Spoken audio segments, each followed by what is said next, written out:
Bonjour. Madame Lafenêtre, vous nous entendez bien, je crois. Tout à fait, Madame la Présidente. Bonjour. Parfait, merci beaucoup. Et donc, nous allons démarrer. Madame et Monsieur les directeurs généraux, Madame la Présidente, Madame la rapporteure, mes chers collègues, nous poursuivons nos travaux et recevons Monsieur Gilles Bouvelot, directeur général de l'établissement public foncier d'Île-de-France, Madame Sophie Lafenêtre, directrice générale de l'EPF d'Occitanie, et Madame Léa Macarem, présidente exécutive de la SIFAE, Société immobilière et foncière, filiale commune de l'EPF Île-de-France et d'Action Logement, qui intervient aux côtés des collectivités pour la requalification des secteurs pavillonnaires dégradés. En premier lieu, j'aimerais que vous présentiez la manière dont les EPF en Île-de-France et en Occitanie interviennent pour lutter contre la dégradation des copropriétés et le redressement.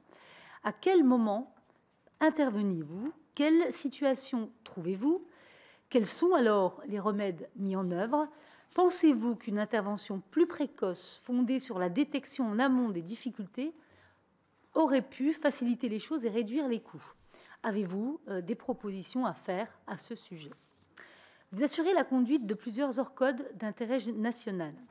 Ces opérations nécessitent un large panel d'acteurs pour mener à bien la réhabilitation de quartiers parfois très dégradés, avec des populations en grande difficulté sociale. Après le vote de la loi sur l'habitat dégradé, constatez-vous encore des pistes d'amélioration possibles au niveau réglementaire ou législatif? L'accompagnement social des populations fragiles est-il systématique dans ces opérations et comment se concrétise-t-il? Bien souvent, l'état de certaines copropriétés nécessite le rachat de leurs biens aux copropriétaires en difficulté qui ne peuvent régler leurs charges et laissent une dette très importante. L'estimation de la valeur de ces biens est réalisée par France Domaine. Avez-vous rencontré des difficultés particulières dans ces évaluations qui peuvent mettre à mal l'équilibre financier de certaines opérations?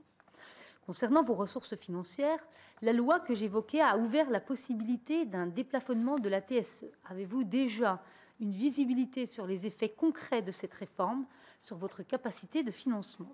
En dernier lieu, il nous serait également utile de vous entendre sur la question du relogement des habitants. Est-ce que la loi sur l'habitat dégradé vous donne des solutions opérationnelles suffisantes, puisque nous avons ouvert la possibilité de recourir à des hébergements temporaires? À côté des grands ensembles en difficulté bien identifiés sur lesquels les dispositifs de l'État se concentrent, notre commission d'enquête veut mettre en lumière la problématique des petites copropriétés. Comment est-elle prise en compte par les EPF? Ont-ils les bons outils pour cette mission et pour aider les collectivités locales, y compris dans les petites communes, voire la ruralité? Je voudrais également profiter de la présence de la SIFAE pour aborder les spécificités des zones pavillonnaires. Plusieurs interlocuteurs nous ont déjà signalé le développement de divisions pavillonnaires et de marchands de sommeil en Île-de-France à côté des grands ensembles. Au-delà de cette dérive, les divisions entraînent-elles parfois la constitution de copropriétés dans des bâtiments qui n'étaient pas conçus pour cela et dans lesquels les propriétaires n'ont pas conscience de relever de la loi de 1965. Par ailleurs, les lotissements ont souvent été organisés sous forme d'associations syndicales libres. Quels sont les problèmes spécifiques de ces ensembles? Lors de la discussion du projet de loi sur l'habitat dégradé, plusieurs collègues sénateurs ont attiré notre attention sur le fait que ces ASL n'étaient pas immatriculés au RNIC, au Registre national d'immatriculation des copropriétés, et n'étaient d'ailleurs pas éligibles aux aides de l'ANA. Confirmez-vous ces difficultés et le manque de connaissances sur leur situation? Comment pourrait-on y remédier? Avant de vous laisser la parole pour répondre à ces premières questions et pour un propos introductif d'environ 10 minutes, il me revient de vous indiquer que cette audition est diffusée en direct et en différé sur le site internet du Sénat et qu'un compte-rendu sera publié. Je dois vous rappeler également qu'un faux témoignage devant notre commission d'enquête serait passible des peines prévues aux articles 434-13, 434-14, 434-15 du Code pénal, qui peuvent aller de 3 à 7 ans d'emprisonnement et de 45 000 € à 100 000 € d'amende. Je vous invite donc à prêter serment de dire toute la vérité, rien que la vérité, à lever la main droite et à dire « je le jure ». Je le jure. Je vous remercie. Je vous laisse maintenant la parole. Je laisse peut-être Monsieur Bouvelot. Oui. On démarre avec vous. Merci. Merci Madame la Présidente, Madame, Messieurs les sénatrices et sénateurs. Donc, déjà, je voudrais vous remercier de cette audition qui va nous permettre, pour l'essentiel quand même, de témoigner de notre expérience sur les grandes copropriétés dégradées en Île-de-France qui sont classées en opération d'intérêt national, vous l'avez rappelé. Pour rappel quand même, vous savez que les EPF, il y en a une trentaine en France, sont des opérateurs fonciers. Hein. Ils ont vocation à céder les fonciers qu'ils portent, ce sont des transformateurs. Ce ne sont pas des bailleurs sociaux, ce ne sont pas des aménageurs. Les fonciers qu'on porte en général, ce sont souvent des friches. Avec la politique de ZAN, effectivement, ce ne sont plus des espaces naturels. Souvent des terrains urbains, mais qui sont souvent bâtis. Parfois, ce sont des immeubles, et d'ailleurs de plus en plus, qui sont soit en monopropriété, soit en copropriété, et qui sont en vocation à être transformés en logement social le plus souvent. On a beaucoup d'opérations qui se développent en Île-de-France selon cette modalité. Et c'est très clair que la loi Habitat dégradé, ça nous ouvre des outils et des perspectives intéressantes à cet égard, dans le cadre de notre activité classique, hein, qui est de développer des fonciers, qui peuvent être des fonciers bâtis, donc, dans le cadre de conventions avec les collectivités qu'on assiste. Mais par ailleurs, effectivement, plus spécifiquement, la loi Allure de 2012, en créant les ORCOD et les ORCOD d'intérêt national, hein, donc définis par décret en Conseil d'État au regard de critères de gravité, a confié aux EPF d'État, au-delà de leur rôle d'opérateur foncier, un rôle d'aménageur, puisqu'il s'agit d'opérations d'intérêt national au sens du Code de l'urbanisme. On va vous montrer d'ailleurs, peut-être si on peut commencer à passer les images. Voilà, et également un rôle de pilote et ensemblier de la démarche qui est assez complexe et qui fait intervenir beaucoup d'acteurs, comme on va le voir. Et enfin, un rôle de financeur, pas seulement parce qu'il y a aussi l'ANA, bien sûr, et un peu l'ANRU, de ces opérations avec une partie de notre ressource fiscale qui est la taxe spéciale d'équipement. Alors en Île-de-France, si on peut envoyer les images, il y en a 4.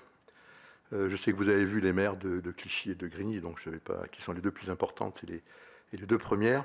L'état des lieux quand même, parce qu'effectivement, avant d'intervenir là-dessus, on fait un état des lieux assez précis. Donc ce sont... Non, c'est parti. Bon, donc ce sont des grands ensembles, hein, comme vous le savez.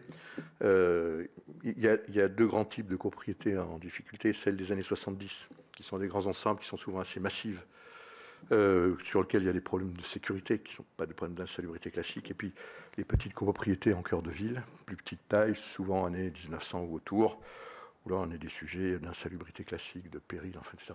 On a des exemples, voilà, qui ont été d'ailleurs bien analysés par le rapport Hanotin-Lutz, qui a d'ailleurs pour partie alimenté la loi Habitat dégradé.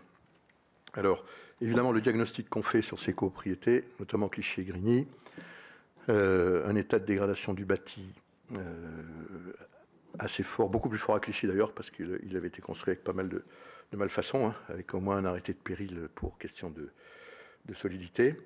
Un phénomène de pauvreté assez massif, plus de 40%, avec des taux variables de ménages sous le seuil de pauvreté, et un taux de propriétaires bailleurs assez élevé, donc 80% à Clichy, 50% à Grigny.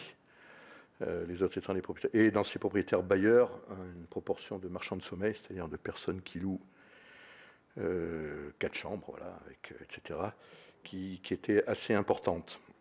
Alors le processus d'intervention, je pense qu'on va le voir sur l'image, c'est un processus effectivement assez lourd, qui fait intervenir beaucoup d'acteurs qu'il faut articuler. Il repose sur un accompagnement social. Donc, au-delà de l'acquisition, évidemment, des lots, hein, qu'on fait lot par lot, puis ensuite dans le cadre de déclaration d'utilité publique, il y a un accompagnement social assez massif sur lequel je reviendrai sur ces copropriétés qui visent notamment à permettre le relogement des ménages, parce que même dans des biens de marchands de sommeil, les occupants sont des victimes en pratique. Donc, quand vous avez 4 ménages qui sont dans un 4 pièces à reloger, il faut trouver 4 logements, etc. Certains sont pas en situation régulière, donc il faut trouver des solutions, parce qu'ils ont quand même le droit d'être relogés. Voilà, donc on essaye de développer des solutions. Voilà, là vous les voyez, les grandes opérations, donc des grands ensembles, incontestablement, contemporains des grands ensembles sociaux, mais en beaucoup plus mauvais état, parce que pas bien gérés pendant des décennies. Donc quand on regarde un peu ce qu'est une orcodienne, voilà, bon, ça c'est le contexte. Voilà, et effectivement, une valeur des logements qui s'est érodée dans le temps. Un logement, un moyen à Clichy vaut 60 000 – 65 000 euros. À Grigny, à peu près la même chose. Les deux autres ORCOD, Villepinte et Mantes-la-Jolie, c'est un peu plus parce que l'état est moins dégradé, voilà. Mais il n'y a plus de marché du logement, si ce n'est pour des marchands de sommeil. Donc la première intervention, ça a été d'arrêter l'avenue des marchands de sommeil, parce que très clairement, acheter quelque chose 60 000 € et le louer 3 fois 400 €, c'est 1 200 € par mois sans payer de charge. C'est un business, hein, très clairement, quasi mafieux. Donc, une ORCOD, on va mettre la suivante. Voilà, une ORCOD et une ORCODienne, c'est un peu tout ça, vous voyez. Donc, il y a un trépied de l'action, qui est d'abord l'action évidemment foncière, immobilière, qui est l'action classique d'un EPF, qu'on mène évidemment dans ce genre de cas de figure, mais c'est aussi un accompagnement social et un relogement assez massif avec une charte, et une lutte contre l'habitat indigne, avec la mise en place notamment de procédures lorsque c'est nécessaire.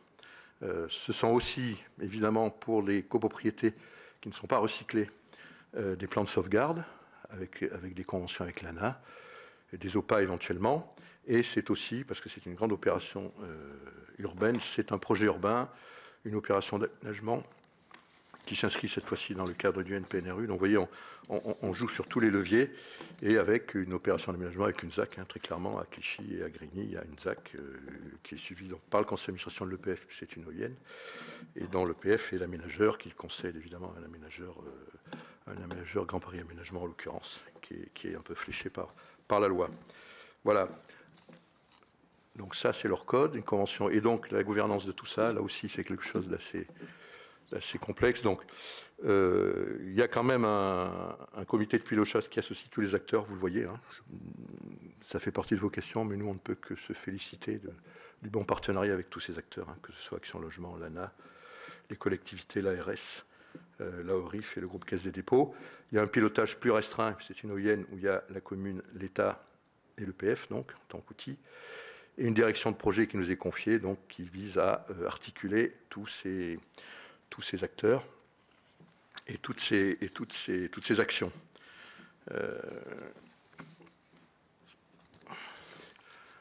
Alors, quelques chiffres quand même, où en sommes-nous sur ces 4 ORCOD? On en est aujourd'hui à 2555 lots acquis, 60% de l'objectif.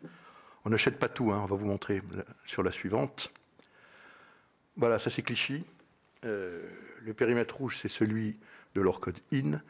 Ce qu'on voit en vert au milieu, c'est l'opération d'aménagement stricto sensu, où il y a 1200 démolitions et 1500 logements qui sont recréés. Alors évidemment, pas du tout dans les mêmes formes urbaines, avec dans une vision plus contemporaine de l'aménagement, avec des espaces verts, des commerces en pied d'immeuble.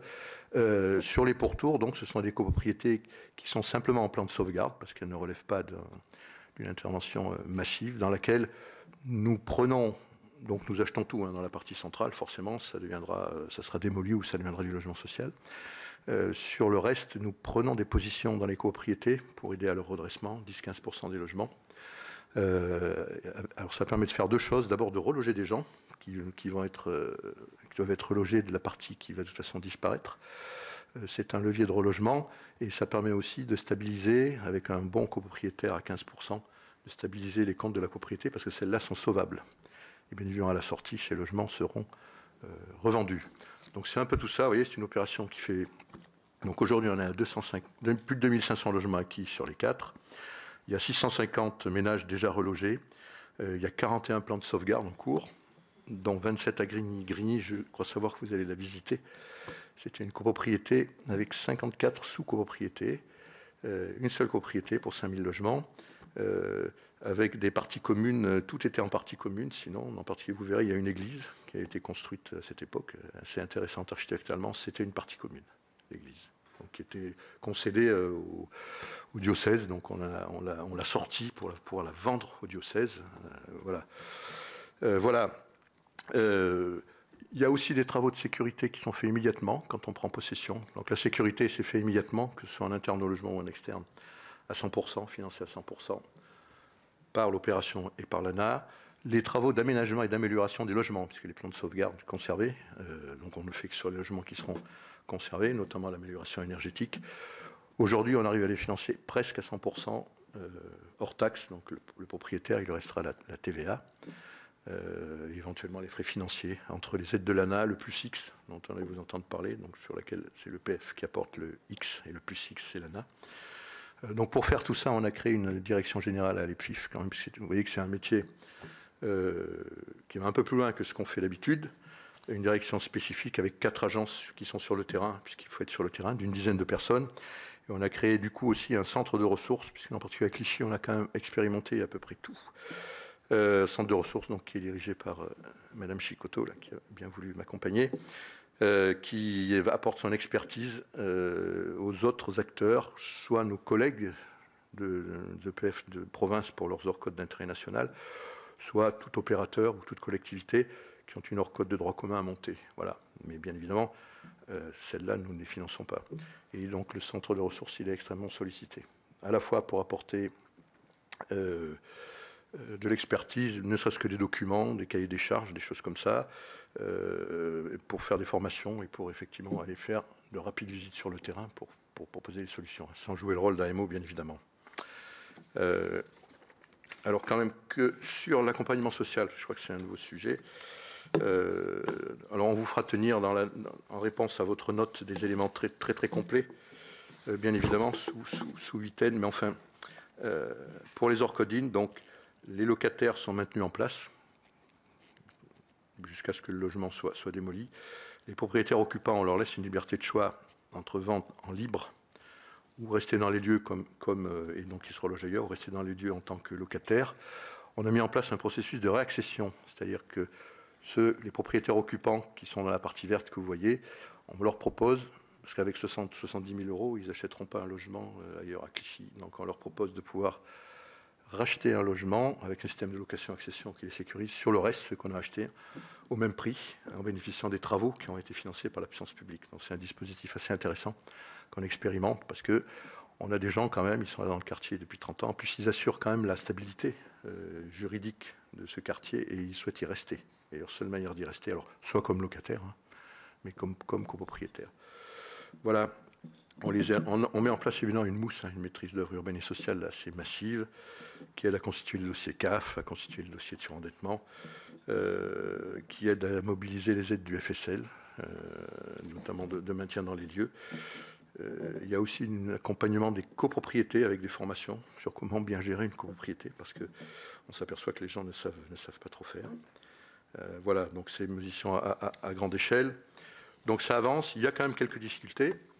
D'abord, ça demande beaucoup de moyens. Donc les moyens humains, on les met en place. Il y a effectivement des moyens financiers. Alors, en moyenne, je vous donne un chiffre, quand on regarde sur ce type d'opération qui mixe quand même du redressement et du recyclage, le total des aides publiques, donc TSE, ANA, ANRU, ça correspond à peu près 120 000 euros en moyenne par logement. Les aides publiques qui viendront aider pour l'aménagement, pour les travaux, pour l'accompagnement social, à peu près. Et je pense que ce chiffre, il est à peu près valable aussi, il est transposable sur les autres copropriétés les plus petites qui sont dans les cœurs de ville, parce qu'on a à peu près les mêmes problèmes. Le relogement est quand même une difficulté, parce que le logement sur site, effectivement, on y arrive, on a commencé à construire des logements sociaux, mais en dehors du site, c'est en utilisant les contingents des uns et des autres. Et par exemple, en Seine-Saint-Denis, le contingent préfectoral et d'Allo, il est déjà très saturé par les opérations en rue, par tous les relogements, enfin, etc. Donc c'est un vrai sujet qui peut ralentir les opérations. Donc on a des protocoles avec les bailleurs sociaux, on essaie d'avancer, l'État est fortement mobilisé, les collectivités aussi. Autre sujet, c'est quand même les moyens de la justice. Alors, pas pour faire une scission de copropriété, parce qu'à Grigny, elle s'est bien passée, ça a été un énorme travail. Mais les moyens de justice, et notamment des juges de l'expropriation.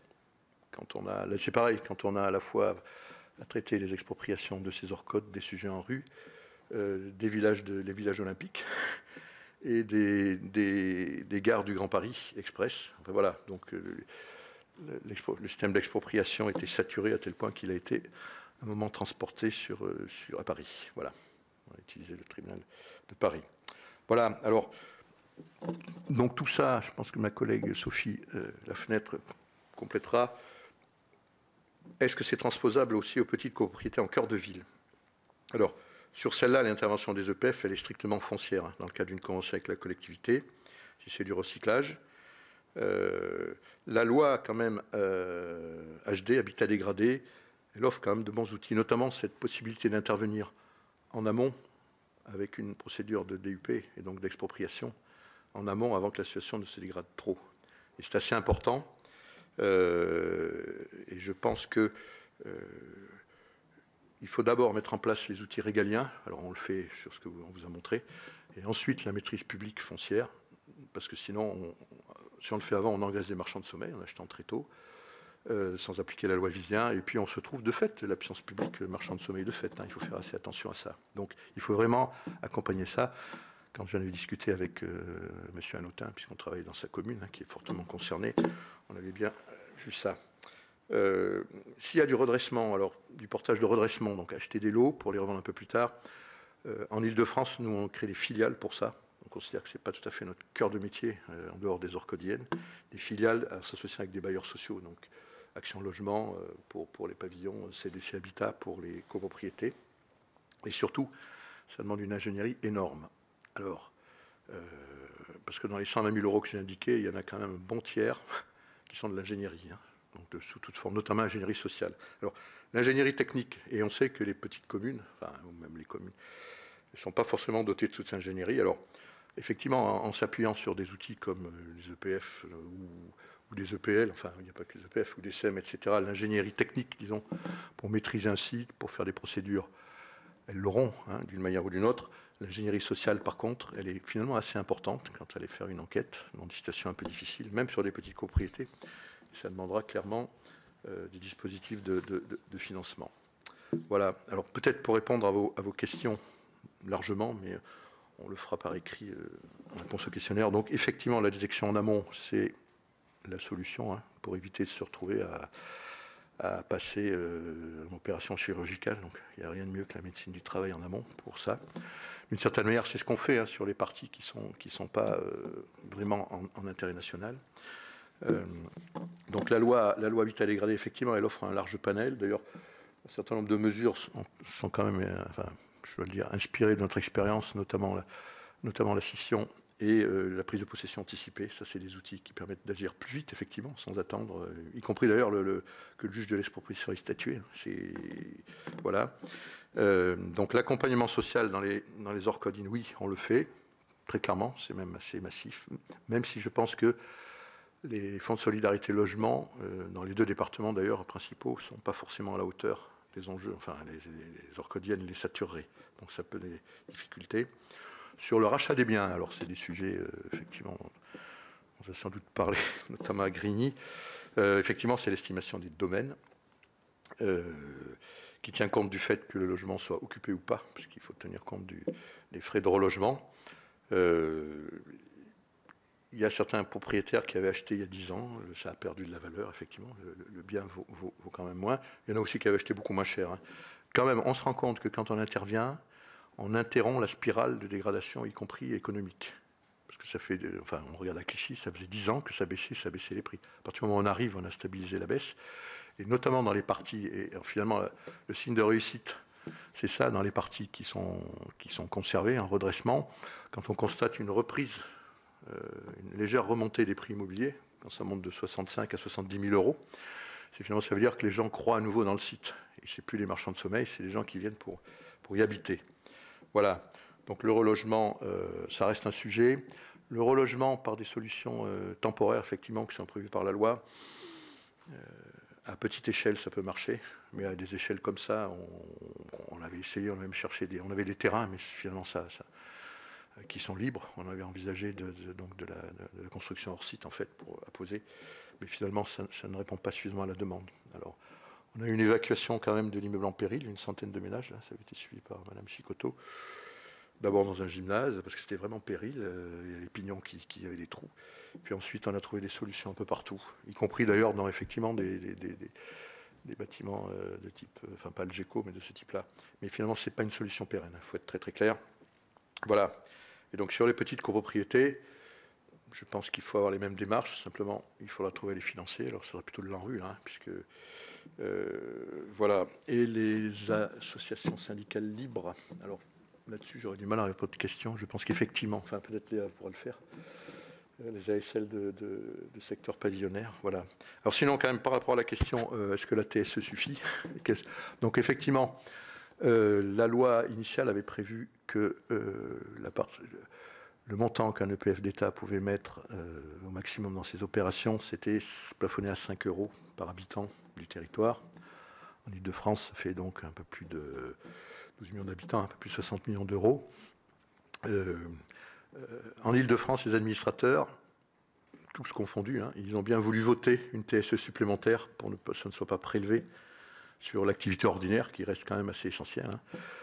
Donc elle est passée à 15 €, donc 14 aujourd'hui. Alors c'est vrai qu'on s'est rendu compte que ces 60 millions ne suffisaient plus pour les 4 qu'on a. D'abord parce que, alors pour être très clair, ces opérations, elles ont une bosse, vous savez, et la bosse de Clichy et la bosse de Grigny qui devait être décalée pour rester sous la toise des 60 millions d'euros. En fait, elle se rapproche. Clichy a pris du retard et Grigny n'en a pas pris. Donc on est très clairement au-dessus. C'est pour ça qu'on a sollicité d'ailleurs de pouvoir procéder à un déplafonnement, alors sans mettre un montant, parce que ça restera quand même une gestion interne à l'établissement. Donc déjà dans le budget, rien que pour nos 4 orcodiennes, dans le budget 2024, puisqu'on avait anticipé sur la loi qui était dans les tuyaux, on a prévu d'y mettre à peu près 6 €. Donc le budget voté par le conseil d'administration à la part hors code représente 6 € de TSE. Donc vous voyez que ça fait un peu plus de 40% quand même de la ressource. Donc je pense qu'on ne pourra pas aller au-delà, très clairement.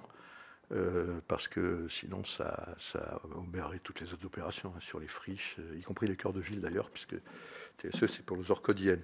Donc, mais la TSE c'est un bon outil effectivement. Mais simplement, alors ma collègue qui travaille sur Nîmes, je ne sais pas comment elle a réglé cette question de la TSE, mais elle va nous le dire. Voilà en gros ce que vous pouvez dire dans un premier temps en réponse à vos interrogations.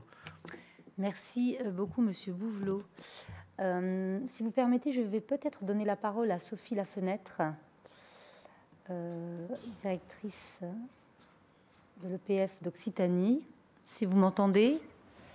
Oui, je vous entends très bien, je vous remercie.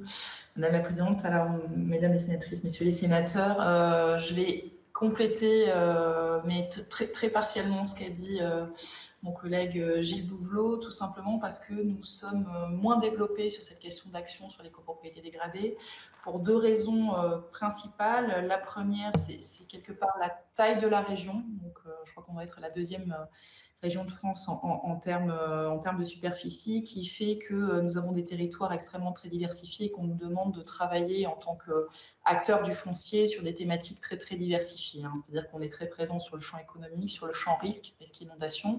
Et quand on est sur les questions d'habitat, nous avons bien évidemment la revitalisation des centres anciens. Et quand vous avez 13 départements, ça prend tout de suite une proportion plus importante que quand vous en avez 7-8.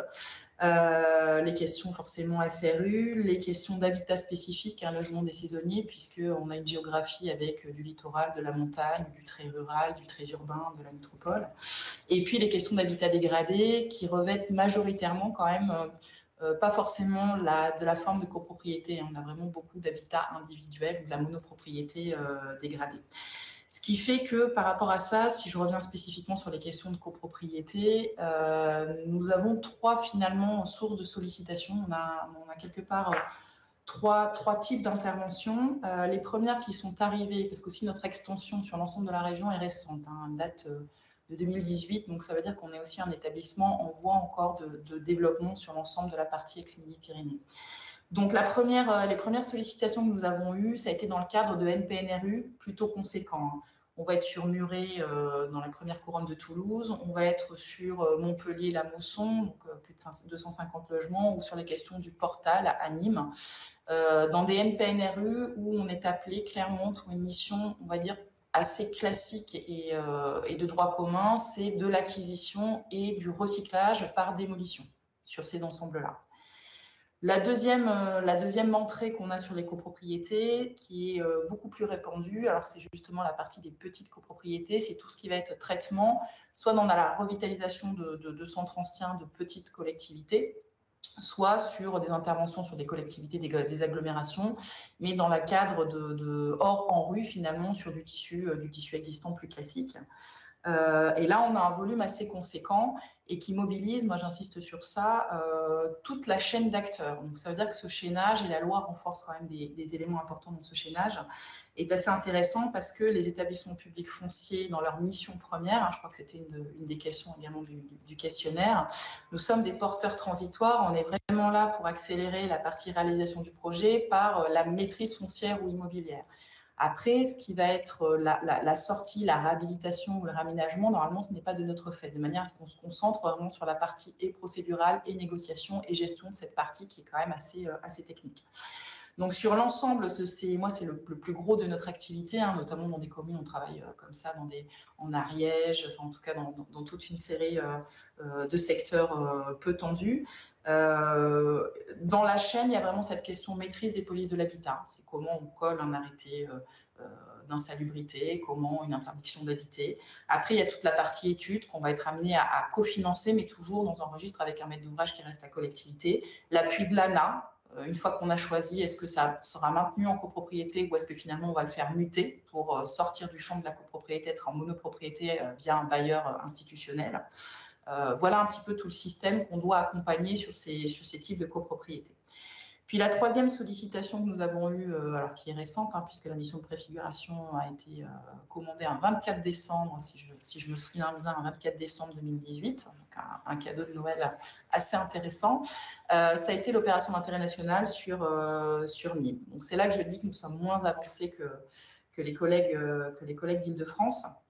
Sachant que, encore une fois, cette opération d'intérêt national, c'est peut-être ça qui est intéressant, est arrivée alors qu'on était déjà dans le cadre d'un NPNRU.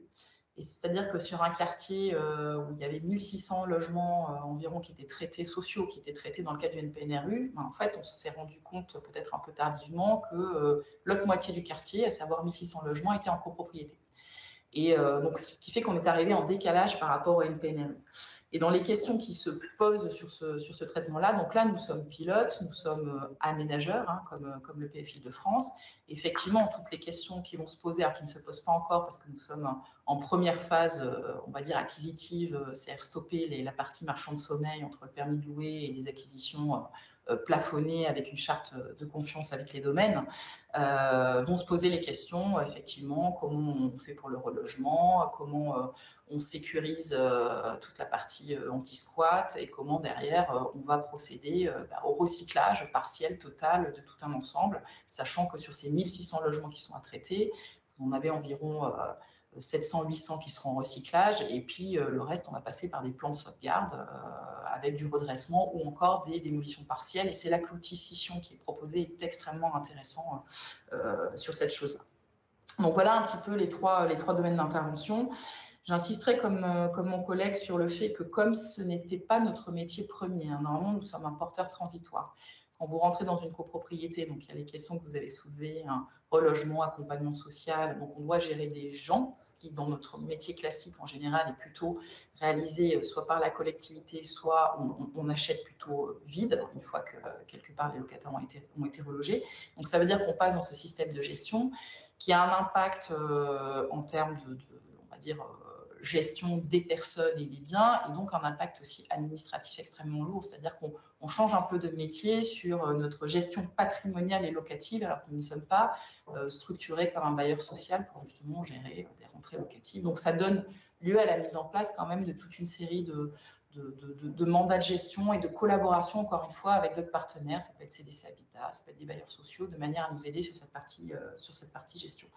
Donc, on a créé, comme au sein de l'établissement public foncier de l'Île-de-France, une direction ad hoc, parce qu'on est sur un métier un peu différent, qui est en cours de constitution de notre côté, à qui on a confié l'opération d'intérêt national, mais uniquement les opérations qui se développent sur les autres copropriétés, hein, y compris plus petites, de manière à bénéficier et à capitaliser sur tout ce qui peut être fait en la matière, sur ce qu'il y a de plus compliqué sur les orcodiennes. Et on s'appuie également sur le centre de ressources, hein, qui est piloté par l'établissement public foncier. Je rajouterai sur la partie de votre question sur le repérage. Alors, il faut savoir que des copropriétés en difficulté, à l'échelle de l'Occitanie, nous avons développé un outil un peu spécifique de qualification des copropriétés, alors qui n'avait pas vocation initialement à traiter forcément que de la copropriété dégradée. Mais on s'est rendu compte en anticipant sur le zéro artificialisation nette qu'il y avait une question de gisement vraiment intéressant sur les toutes petites copropriétés. Ce qui fait qu'en développant un outil avec le CEREMA, alors je crois que l'ANA est en train le reprendre, hein, puisqu'on avait un partenariat avec eux pour leur céder un peu notre méthodologie. On croise les fichiers RNIC, on croise les fichiers fonciers, on croise les indicateurs quand on les a sur les territoires. Ça nous permet d'avoir rapidement une qualification et très visuelle aussi de grappes de petites copropriétés où on voit vite combien on a de propriétaires occupants, quel est le niveau de vacances, quand on a accès aux données, quelles sont les dates de rénovation, qui permettent de voir aussi le potentiel de reconquête, ce qui peut être intéressant sur des questions de relogement aussi, de logements vacants, de copropriétés qui peuvent être appuyées, de copropriétés qui peuvent muter vers autre chose, avec des tailles très diverses. Hein. On va de 6-7 lots à peut-être une trentaine, une quarantaine de lots. Et y compris dedans, on retrouve les copropriétés balnéaires, hein, qui est aussi un sujet sur la mutation de ces copropriétés ou sur le littoral. C'est un sujet qui nous mobilise également. Donc cet outil qu'on met à disposition des collectivités, hein, puisqu'on en a repris l'hébergement, est assez intéressant pour en tout cas montrer le potentiel. Je crois que c'est quand même un sujet sur lequel il va falloir qu'on se penche, hein, d'intervention sur ces copropriétés qui ne sont pas forcément dans un état de paupérisation avancée, mais qui pourraient à un moment basculer ou qui sont plutôt bien et dans des secteurs compliqués. Donc ça veut dire qu'il faudra de toute façon les appuyer. Donc ça peut être un outil intéressant après pour nous. Moi, voilà, j'en finis là sur la partie peut-être outil. Sur la TSE, alors par rapport à en tout cas au relais que m'a passé Gilles Bouvelot, clairement au regard, quand vous regardez moi, la taille du territoire en Occitanie, la pression fiscale que le territoire est capable d'absorber, et par rapport à l'ensemble des missions, hein, c'est-à-dire qu'on intervient à 70% des engagements financiers sur de l'habitat, mais on a 20% sur du développement économique, on a 10% sur de la prévention des risques, qui est vraiment un sujet majeur. Si on veut densifier les centres anciens et reconquérir des logements vacants, encore faut-il qu'on réduise la partie risque inondation, notamment par des aménagements en amont hydrauliques. Donc il faut qu'on soit sur ces sujets pour permettre leur investissement urbain, ce qui fait qu'on a un niveau de TSE, alors sachant qu'un tiers a été budgétisé, avant qu'on ait l'opération d'intérêt national, on était à 6,40 €. On a un tiers qui est parti en budgétisation, sur lequel la Chambre régionale des comptes nous avait demandé d'ailleurs la pérennité de cette budgétisation, chose à laquelle nous ne pouvons pas répondre puisque ça ne dépend pas des EPF. Et pour l'opération d'intérêt national, on est parti sur une simulation sur 25 ans en prélevant uniquement 1,70 € de plus sur l'ensemble de la région, parce que ça nous fait remonter, si j'enlève la partie budgétisation, à 6,40 €, ce qui fait qu'on reste sur une pression fiscale, on va dire admissible et entendable sur l'ensemble de la région. Ce qui fait que, en termes de financement, j'ai un peu le même sujet que Gilles Bouvelot, c'est-à-dire qu'à chaque fois qu'on va prendre du retard parce qu'on aura des problèmes à un moment s'il se rend compte de relogement, ça veut dire que vous mettez en plus du gardiennage, ça veut dire que vous prenez du retard, que vous avez des coûts qui vont augmenter sur la partie travaux, sur la partie gestion d'une copropriété de plus en plus vide. Donc vos coûts augmentent. Et la question de la TSE disponible par rapport à l'ensemble de ce qu'on doit conduire sur la région est une équation qui reste compliquée quand vous êtes qu'à 1,70 € par habitant. On lève 7,5 millions à peu près par an sur la question de leur code pour une opération globale estimée à 180 millions d'euros. Donc les vases communicants, c'est-à-dire qu'à un moment, il faut que nos ressources à minima soient préservées de manière à ce qu'on puisse maintenir ce niveau d'activité. Mais si on rentre d'autres copropriétés du même acabit, on aura du mal à suivre et maintenir les activités sur lesquelles on est déjà engagé pour plusieurs années. Hein. La question du foncier, c'est que quand on rentre et qu'on commence à acquérir, ce n'est pas au bout d'un an qu'on en sort, surtout sur les copropriétés. Donc toutes les actions sur la revitalisation des centres anciens, le portage sur le développement économique en accompagnement, emploi, logement, fait qu'on ne va pas pouvoir récupérer par des ventes quelque part nos fonds tout de suite. Donc on a besoin de cette pérennité à minima sur ces ressources. Et la TSE reste actuellement, on va dire, moi j'ai dimensionné l'activité par rapport à la TSE dont je dispose. Si on nous demande d'aller beaucoup plus loin, on va se retrouver à avoir des arbitrages au sein du conseil d'administration sur ce qu'on pourra faire. Merci beaucoup, Madame Lafenêtre. Je vais maintenant donner la parole à Madame Macarem. Merci. Merci Madame la Présidente. La CIFAE est assez récente puisqu'elle a été créée en 2021 par l'établissement public foncier d'Île-de-France et Action Logement Immobilier qui en sont actionnaires à 50-50. Aujourd'hui, nous sommes partenaires d'une vingtaine de collectivités et nous participons à une démarche de lutte contre la dégradation de l'habitat, spécifiquement en tissu pavillonnaire. La forme de ces partenariats sont des protocoles d'intervention avec des communes et des conventions de coopération avec les établissements publics territoriaux. Ces partenariats consistent à identifier des propriétés privées dégradées, à les acquérir et ensuite à les transformer en logement social ou principalement en logement social et intermédiaire avec des bailleurs sociaux après requalification et après travaux de requalification. Depuis 3 ans, nous avons identifié près de 500 adresses avec ces collectivités qui présentent des caractéristiques d'indignité.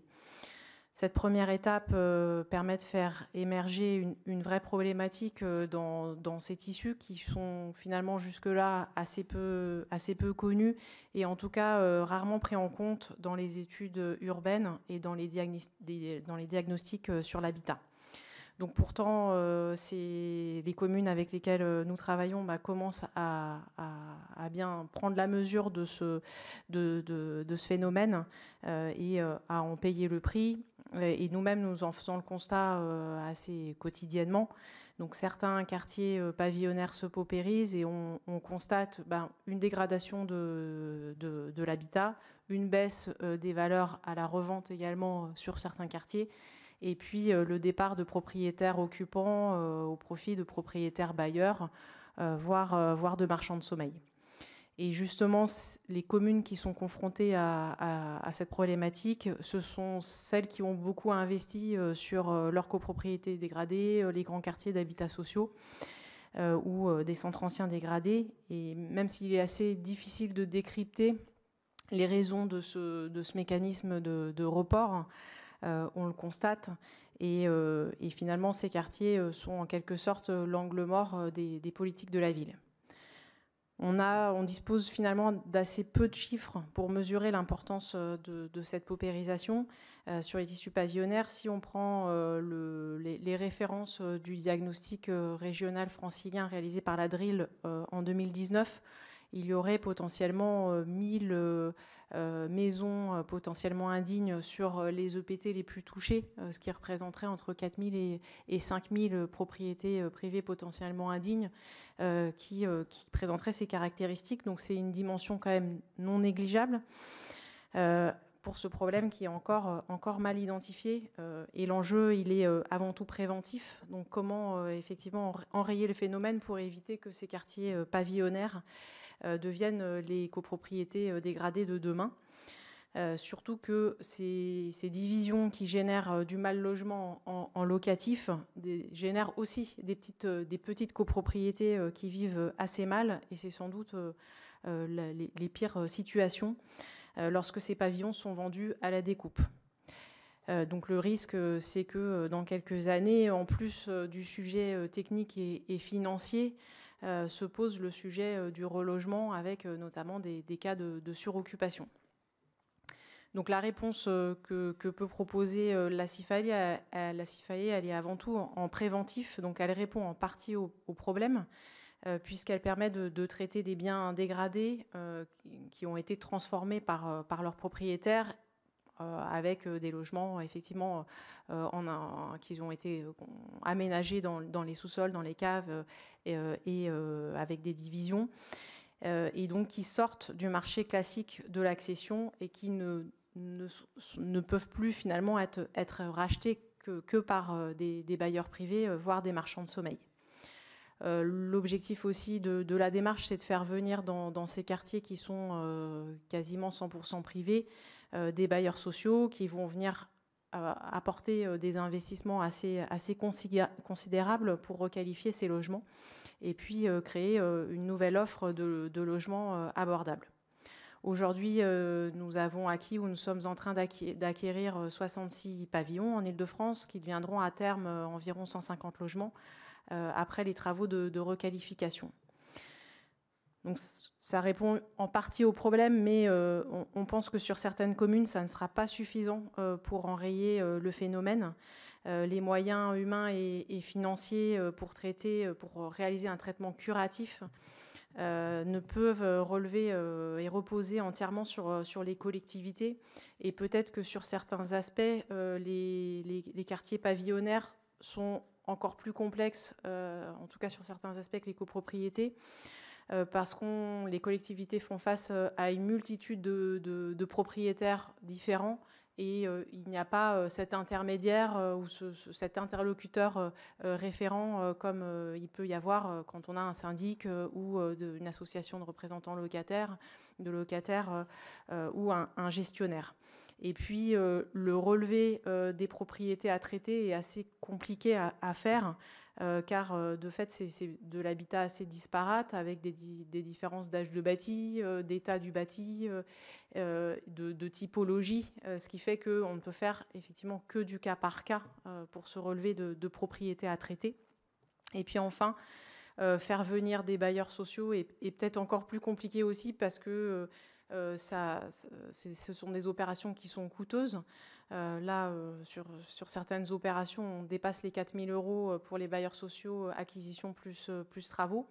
Donc elles sont coûteuses, elles mobilisent fortement les équipes pour finalement un nombre de logements qui est toujours assez faible, puisque dans les exemples de densification, comme on en présente sur ces 2 diapos, on transforme un pavillon en 5 logements, malgré tout par unité foncière. Ce n'est qu'au final 5 logements. Donc pour nous, il y a quand même un modèle à inventer sur ces quartiers dégradés. D'une part, il y a certainement un besoin d'un état des lieux sur l'appauvrissement de ces quartiers en Île-de-France, mais peut-être pas que. Et il serait intéressant de savoir si cette démarche fait écho aussi dans d'autres situations, dans d'autres territoires. Et puis, les collectivités vont avoir besoin de relais, et ce relais est à prévoir et à organiser. Donner la possibilité de déléguer le droit de préemption nous semble quand même une idée très intéressante. Là, dans le cadre de cette démarche, depuis 3 ans, on a identifié 200 adresses qui aujourd'hui font l'objet d'une veille des collectivités sur les DIA. Les collectivités ne pourront pas tout préempter, ça on en est sûr.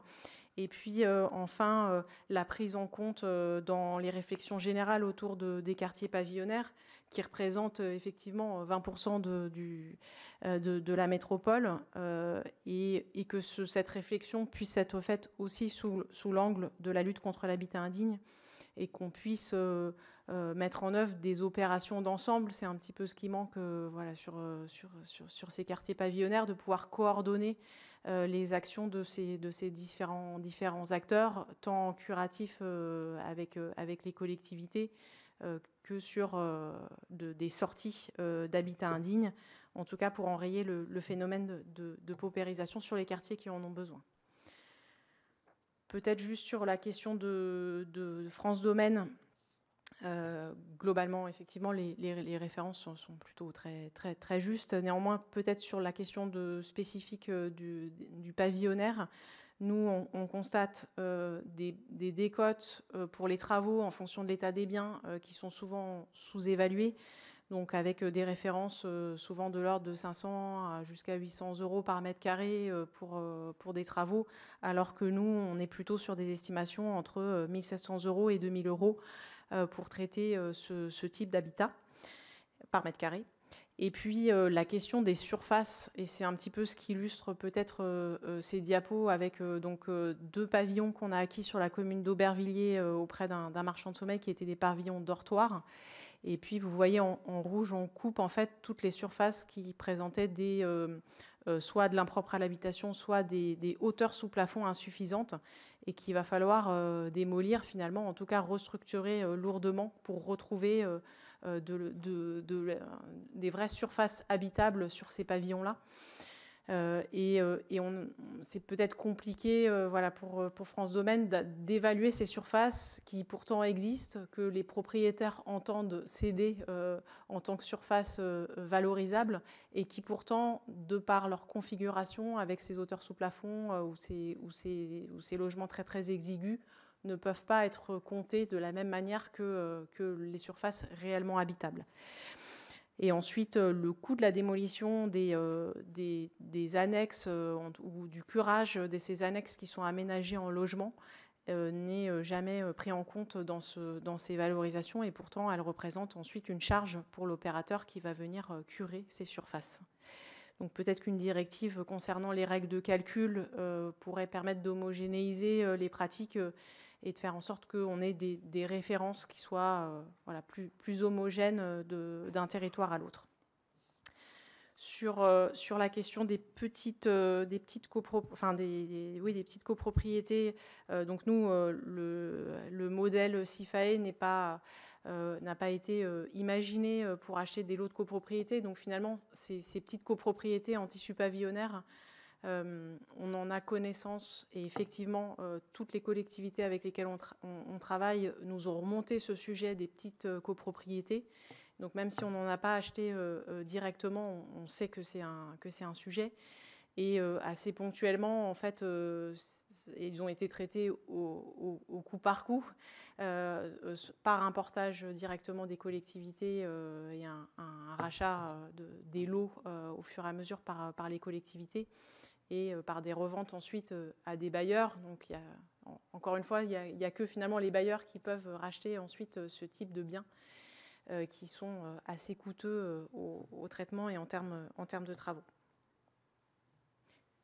Et sur les ASL, on n'a pas eu l'occasion aujourd'hui de travailler et d'avoir ce sujet-là, en tout cas en direct, sur des rachats de pavillons en ASL. Merci beaucoup pour d'ores et déjà tous ces éléments. Je vais maintenant donner la parole à Marianne Margaté, notre rapporteure. Merci. Merci en effet pour ces échanges. J'entends en tout cas pour l'EPF Île-de-France, en effet, la question des petites copros, au vu des grands enjeux, au vu des enjeux que vous nous avez présentés, sont, je dirais, en tout cas pour le coup, secondaires dans vos interventions, et ça peut s'entendre. Mais j'entends aussi d'ailleurs sur l'EPF Occitanie qu'autant un outil de connaissance a été développé qu'on a aujourd'hui, en tout cas, pas déployé, via les EPF, une véritable intervention structurée, ce qui est normal au vu des enjeux qu'il y a par ailleurs, ce qui peut s'entendre. Et pour autant, le propos de notre commission d'enquête s'intéresse en effet à ce qui nous semble être un angle mort. Il y a beaucoup d'interventions, il y a des acteurs qui s'intéressent de plus en plus aux copropriétés, mais les petites copropriétés nous semblent encore avoir besoin d'une chaîne d'acteurs et de dispositifs efficaces, et notamment en premier lieu pour les identifier. Et je pense que ce qui a été développé en Occitanie là, sur cet outil de connaissance, de qualification, est intéressant. Je voulais vous demander à vous, EPF, l'un et l'autre, comment est-ce qu'à un moment donné, les maires vous saisissent ou pas sur cette problématique? Vous avez dit qu'elle montait. Est-ce qu'aujourd'hui, vous êtes saisis par les maires ou les intercos sur leur difficulté à intervenir sur cette petite copropriété dont eux-mêmes ont jusqu'à présent eu peut-être assez peu connaissance, mais qui commencent par le fait de l'actualité ou par les interpellations de leurs habitants à prendre de plus en plus de place? Est-ce que vous sentez que vous êtes interpellés sur ces questions ou pas? Et pour l'EPF Occitanie, vous avez mis en place cet outil de qualification. Est-ce qu'il s'accompagnera de propositions d'action particulières pour en faire proposition aux élus, éventuellement aux communes concernées, qu'il puisse être utile en tout cas à construire une politique d'intervention pour les petites copropriétés? Et j'avais une question. Est-ce que dans les dispositifs que vous mettez en place sur le foncier, sur les reventes, etc., vous travaillez avec les organismes, les OFS pour du BRS? Comment est-ce que vous prenez en compte cette option? Voilà, merci. Je vais vous donner la parole. Vous alertez quand même sur le timing. Il est 18h, nous sommes censés terminer à 18h. Bien sûr, nous n'allons pas nous arrêter maintenant. Mais voilà, vous demandez en tout cas, si possible, des réponses assez courtes. Merci beaucoup.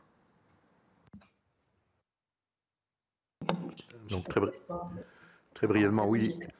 les petites copropriétés, entre guillemets, parce qu'elles peuvent quand même faire 15 logements, on va développer cette action, parce qu'encore une fois, la loi Habitat dégradé crée les outils. Mais pour intervenir, ce que je disais, beaucoup de communes sentaient le problème, disaient on va acheter un lot, puis un autre, puis 10 ans après, on a 3 lots, etc. Donc, il faut faire un vrai diagnostic. Il faut avoir un projet, savoir ce qu'on va en faire, la recycler, la démolir. Derrière, si c'est le logement social, travailler le bailleur seul, en fait, etc. Et voilà, donc effectivement, en utilisant notre expérience, on va le faire, sachant que là, pour le coup, ces opérations ne seront pas financées par la TSE, hein, il reste quand même plutôt de l'ANRU, des choses comme ça.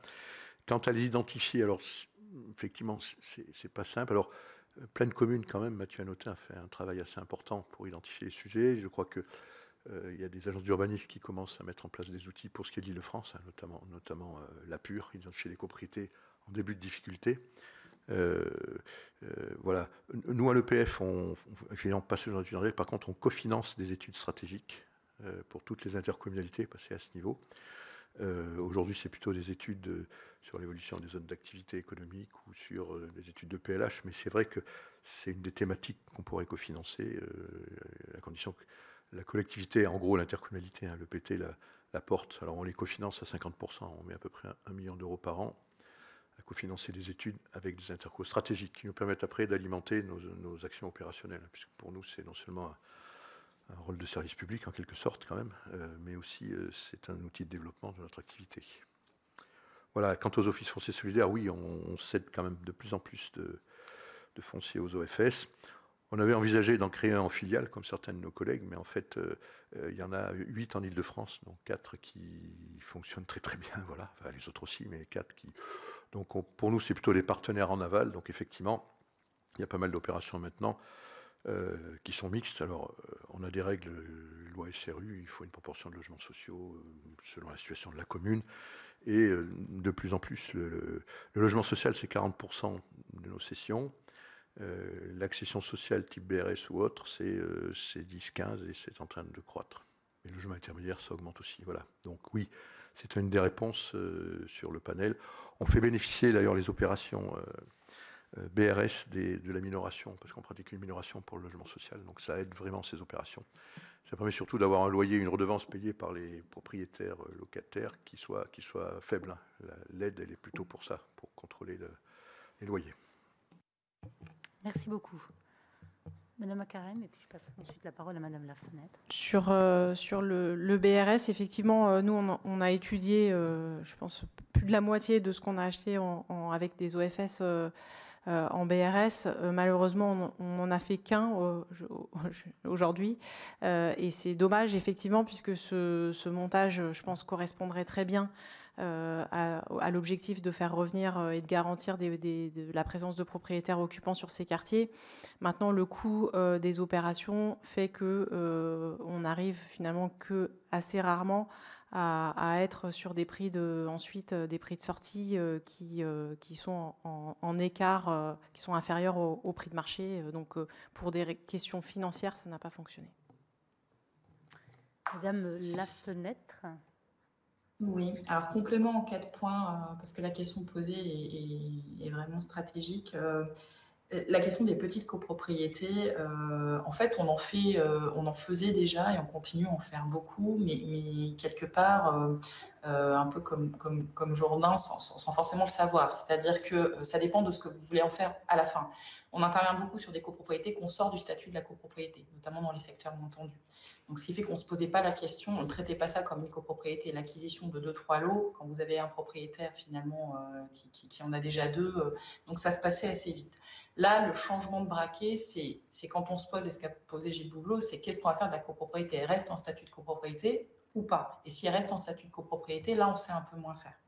Donc, quand vous parlez de l'interpellation des élus, tous les élus qui sont en action cœur de vie ou en petite ville de demain, ils commencent à avoir cet angle copropriété parce qu'on a déjà identifié par des diagnostics, alors quand je dis on, c'est pas forcément l'EPF, hein, de l'habitat dégradé en copropriété, donc on se pose la question de la copropriété, donc on a un diagnostic plus large. C'est ça qui nous a donné l'idée, nous, d'avoir cet outil de qualification qui tout de suite nous donne tout, y compris des copropriétés qui vont bien, où il y a un peu de vacances et on peut se dire on peut aller chercher du logement qui à réhabiliter sera rapidement remis sur le marché.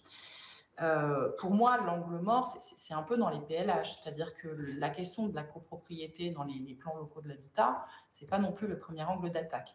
Donc, comme les collègues, nous, niveau établissement public foncier, si on veut pouvoir intervenir de manière pertinente, parce qu'il n'y a pas que nous qui intervenons, mais sur des sujets où on doit aller, il faut qu'ils soient identifiés, on cofinance les volets fonciers des documents intercommunaux ou des PLH pour justement muscler ce volet identification, qualification de ces questions de problématiques, soit de dégradation, soit de gisement potentiel de logements à reconquérir. Ça, c'était mon premier point. J'ai un exemple assez parlant sur une commune dans l'Aude, la commune de Trèbes, où on a intervenu suite aux inondations, on a démoli des quartiers entiers qui étaient sous l'eau, et en fait, on s'est rendu compte, personne ne s'était posé peut-être la question jusqu'à maintenant, il reste une copropriété qui a été épargnée, qui va plutôt pas mal, mais quand on a commencé à étudier la chose, parce qu'en fait, elle restait toute seule sur une berge, on s'est dit, oulala, ça va quand même être compliqué derrière, quel lien elle va avoir avec le reste de la ville. On s'est rapproché d'un bailleur social, on est en train de mener les études, et là, on est en train de se dire, eh bien, on va rester en copropriété, mais en étant probablement à 80% bailleur social, et puis les 20% qui restent, les propriétaires qui étaient solvables, qui payaient leurs charges et qui veulent rester là. Donc, d'abord, on se pose la question de à quoi on a affaire, comment on y va, on étudie, et derrière, on va déployer l'action foncière en lien avec un institutionnel qui sait gérer après sa partie. Donc ça, je pense que c'est assez fondamental, c'est de savoir quel statut on donnera à la fin. Aller sur une copropriété, c'est pas un souci, la question c'est pour la laisser en copropriété ou pour la faire basculer sur de la monopropriété gérée. Après, sur les dispositifs, il y a un dispositif qui était intéressant, mais je crois que les collectivités n'étaient pas bénéficiaires, nous on l'avait fait remonter à l'ANA, c'est la question du dispositif d'intervention foncière, les fameux DIF aussi, qui permettaient également de porter, de racheter des lots et à un moment d'avoir de quelque part des loyers plafonnés, de faire du logement social en reconquérant comme ça des petites copropriétés. Donc je ne sais pas ce qui est devenu ce dispositif. Et sur la question du BRS, deux remarques, la même que la collègue, à savoir dans les quartiers, nous on pense sur leur cordienne mettre en place du BRS sur des produits qu'on va sortir. Mais après, quand on est en copropriété, moi j'ai du mal, et on en discute avec plusieurs opérateurs OFS et bailleurs sociaux, du BRS sur du neuf, les modèles commencent à sortir, du BRS sur l'existant. A priori, il y a peu d'opérations totem qui permettent de voir comment ça se gère. Parce que la question des coûts de travaux de réhabilitation ne se finance pas totalement pareil que sur la construction neuve vis-à-vis des prêts qui sont mis en place. Merci beaucoup. Mes collègues, oui, vous avez des questions peut-être? Laurent, pas de questions? David Ross et tous les trois. Audrey Linkenheld, vous avez 5 minutes pour poser vos questions. Alors moi, je vais faire super court parce que du coup, Audrey Linkenheld, sénatrice du Nord, ma question a trouvé sa réponse à l'instant de la part notamment de Sophie Lafenêtre, et donc j'en profite juste pour la saluer. Voilà. Avec plaisir. David Ross. Merci. David Ross, sénateur de l'Essonne. Alors, je serai aussi très court parce que je trouve que les interventions ont été très riches.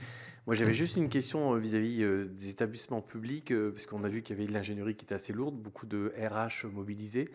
Est-ce que le coût a été estimé et est-ce que dans les dispositifs, il y a une prise en compte dans vos activités de soutien des différents organismes qui financent les établissements publics pour ce genre de mission?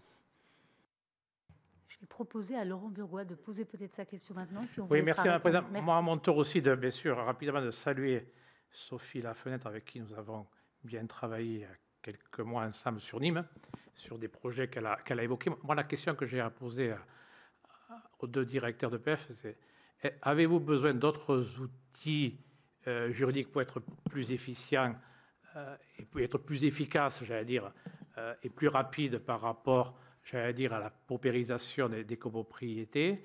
Et comme une question que j'ai posée précédemment, mais je vous la pose aussi également, on est en plein actuellement moment de simplification administrative. Est-ce que vous avez une préconisation à nous faire, nous en tant que législateurs, pour qu'on vous facilite la tâche, pour qu'on simplifie la tâche dans vos domaines?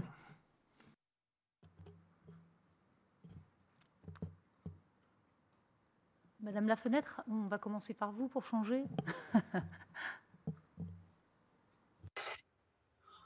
Alors, sur la question des moyens humains, nous, comme je dis, nous sommes en cours de développement et ce qu'on voit, c'est que c'est beaucoup plus consommateur. C'est vraiment un autre métier et c'est beaucoup plus consommateur que ce qu'on avait envisagé initialement, notamment sur l'opération d'intérêt national, mais même sur l'accompagnement de manière générale, parce que même si on doit être plusieurs acteurs, en tout cas, on a sous-estimé de notre côté les choses. Donc, est-ce que c'est pris en compte? J'ai envie de dire oui et non. On est censé nous, nos frais de structure sont pris en compte par la TSE. Donc, la question, c'est à quel niveau de TSE on peut monter. Voilà. Si derrière, il y a des questions, est-ce qu'il peut y avoir d'autres types de financement? Peut-être que Gilles Bouvelot peut y aller. Moi, je n'ai pas encore discuté avec l'ANA ou l'ANRU pour voir si des appuis peuvent être à un moment mis en place. Mais clairement, en termes de... On sortira les statistiques, nous, plutôt fin d'année. C'est le poids de l'investissement par rapport aux actions à mener doit être rapidement qualifié parce que plus on y passe de temps, c'est-à-dire à chaque fois qu'on prend un peu de retard sur des questions de procédure, à chaque fois ça va alourdir la facture. Donc peut-être que l'EPIF en revanche a déjà ces éléments-là. Sur la partie simplification, alors comme je l'ai dit, moi, sur les procédures, on est plutôt déjà en train de regarder par rapport à tout ce qui est sorti. Et comme je vous dis, il y a des choses très intéressantes sur les scissions. On n'a pas encore testé la procédure de carence. Moi, j'étais assez interrogative parce que je trouve que la charge de la preuve est quand même renversée par rapport à une DUP classique aménagement. Donc, ça, c'est à mesurer, mais peut-être que l'EPIF pourra répondre. En revanche, on a toujours une question, nous, sur le rôle des syndics. Alors, la loi prévoit qu'il y ait un syndic d'intérêt public qui puisse être mis en place. Parce que quand on est vraiment sur des copropriétés extrêmement dégradées, on voit que les questions d'administration provisoire fonctionnent peu ou mal. Le syndic a un rôle fondamental et c'est quand même des métiers très spécifiques qui peuvent fortement ralentir, si à un moment on n'est pas totalement en adéquation avec le syndic, ralentir les opérations. Et comme je dis, l'administration provisoire n'a pas totalement le même rôle qu'un syndic. Donc on a quand même ce sujet-là sur les copropriétés qui est pour moi un nœud gordien. Je ne suis pas sûre que les mesures répondent totalement à l'enjeu qu'on a sur qui doit gérer, accompagner un conseil syndical dans une copropriété très dégradée pour nous aider au maximum à gagner du temps. La question, c'est vraiment le temps. On voit que pour réaliser des travaux d'urgence, malgré les mesures qui sont mises en place, il y a toujours des questions financières qui se posent, des questions de prise de décision, et là, le syndic a un rôle majeur. Donc là, moi, je n'ai pas d'idée, je ne maîtrise pas encore assez de manière très opérationnelle pour les avoir, pour les vivre au quotidien, les dispositifs, pour avoir des simplifications là tout de suite comme ça. On a plutôt des interrogations sur la pertinence, en tout cas, de la rapidité de certaines procédures. Merci beaucoup. Monsieur Bouvelot. Alors, pour répondre déjà à la question sur les moyens, effectivement, les ressources humaines, l'équipe orcodienne de l'EPIF, c'est 50 personnes sur 250 au total, voilà. C'est pareil, c'est pris en charge, enfin les frais de structure sont pris en charge par la TSE dans les deux cas. Oui. Au passage, quand même, ça veut dire... Pourriez-vous, s'il vous plaît, actionner votre micro? Je ne suis pas sûre que ce soit... Là, vous m'entendez? Merci. Voilà, excusez-moi. Donc voilà, c'est une cinquantaine de personnes, donc une dizaine en moyenne sur chaque site. Mais sur chaque site, il faut voir que l'ingénierie, ce que vous avez vu le logigramme, c'est aussi une quarantaine de personnes qui travaillent à temps plein. Parfois, certaines, on les accueille dans le locaux d'ailleurs, parce qu'elles travaillent... Voilà. Donc c'est assez lourd, c'est pris en charge par la TSE. Quand je parlais des 120 000 € en moyenne par logement, il y a une grande partie, c'est de l'ingénierie. Voilà. Alors après, parmi les mesures, la loi Habitat dégradé, elle a quand même bien facilité les choses. Il y a effectivement, je serais comme Sophie Lafnette, la question des syndics, mais on a aussi un sujet, c'est quand alors, dans les endroits très endettés, que ce soit la copropriété, quand on la liquide ou quand on la scinde, ou d'ailleurs des personnes, comment gérer ces dettes pour que ça puisse repartir du bon pied. Alors, il faut savoir que d'ailleurs, quand quelqu'un doit être logé, s'il a une dette locative, un bailleur social ne le prendra pas. Donc ça nous arrive d'effacer la dette dans ces cas-là, hein, quand c'est de bonne foi, en tant que PF, que c'est notre locataire, on le fait, enfin le conseil d'administration avait dit ça. Quand c'est une copropriété avec ses dettes, il serait bien de réfléchir, alors c'est très technique, mais de réfléchir à des dispositions qui permettent de traiter cette question, parce que sinon on porte ça pendant des années et des années, enfin elle porte ça pendant des années et des décennies.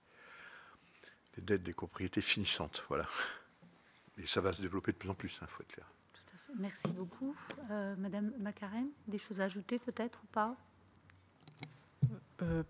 Non, sur les questions d'évolution et d'outils, on a évoqué la question de la possibilité de déléguer le droit de préemption qui nous semble vraiment importante. Et puis peut-être de préciser un peu plus la mise en œuvre d'opérations de requalification pavillonnaire qui est évoquée dans la loi logement abordable et peut-être qu'il gagnerait à prendre un peu plus cet angle lutte contre l'habitat indigne qui n'est pas forcément très, très clair aujourd'hui. Claire, dans quel sens?